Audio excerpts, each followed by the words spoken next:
नमामीशमीशाननिर्वाणरूपम् विभुं व्यापकं ब्रह्मवेदस्वरूपम्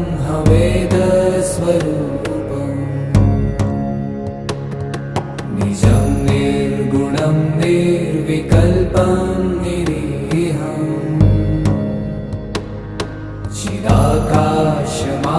चिदाकाशमाकाशवासं भजेऽहम्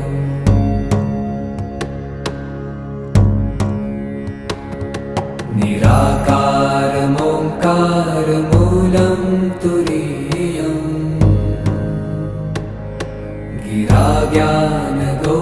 गिराज्ञानगोतीतमीशं